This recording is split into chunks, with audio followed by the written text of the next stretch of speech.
அரசு ஊழியர்கள் வேலைநிறுத்த போராட்டத்தில் ஈடுபடக்கூடாது என தமிழ்நாடு அரசு தற்போது தெரிவித்திருக்கிறது. அண்மை செய்தியாக பார்த்து கொண்டிருக்கிறோம். விவரங்களை செய்தியாளர் நந்தினி வழங்க கேட்கலாம். நந்தினி, விவரங்களை பகிர்ந்துக்குங்க.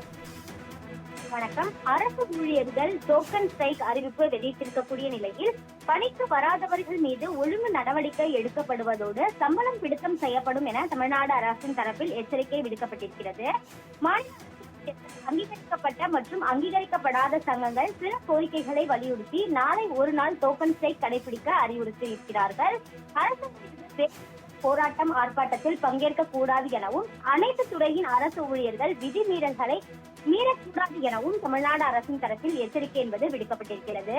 நாளை பணிக்கு வராத அரசு ஊழியர்கள் மீது ஒழுங்கு நடவடிக்கை மேற்கொள்ளப்படுவதோடு ஒரு நாள் சம்பளம் பிடித்தம் செய்யப்படும் எனவும் தமிழ்நாடு அரசின் தரப்பில் எச்சரிக்கை என்பது விடுக்கப்பட்டிருக்கிறது.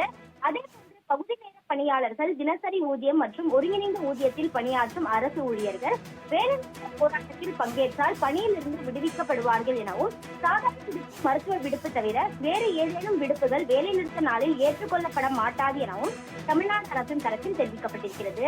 15ஆம் தேதி பணிபுரியும் ஊழியர்களின் நிலை குறித்த அறிக்கையை காலை 10:15 மணிக்குள் மனிதவள மேலாண்மை துறைக்கு அனுப்ப வேண்டும் எனவும் தலைமைச் செயலாளர் வலியுறுத்தியுள்ளார். அந்த வகையில் அரசு ஊழியர்கள் பல்வேறு கோரிக்கைகளை வலியுறுத்தி டோக்கன் ஸ்ட்ரைக் அறிவித்திருக்கக்கூடிய நிலையில் பணிக்கு வராதவர்கள் மீது ஒழுங்கு நடவடிக்கை எடுக்கப்படுவதோடு சம்பளம் பிடித்தம் செய்யப்படும் என தமிழ்நாடு அரசின் தரப்பில் எச்சரிக்கை விடுக்கப்பட்டுள்ளது குறிப்பிடத்தக்கது.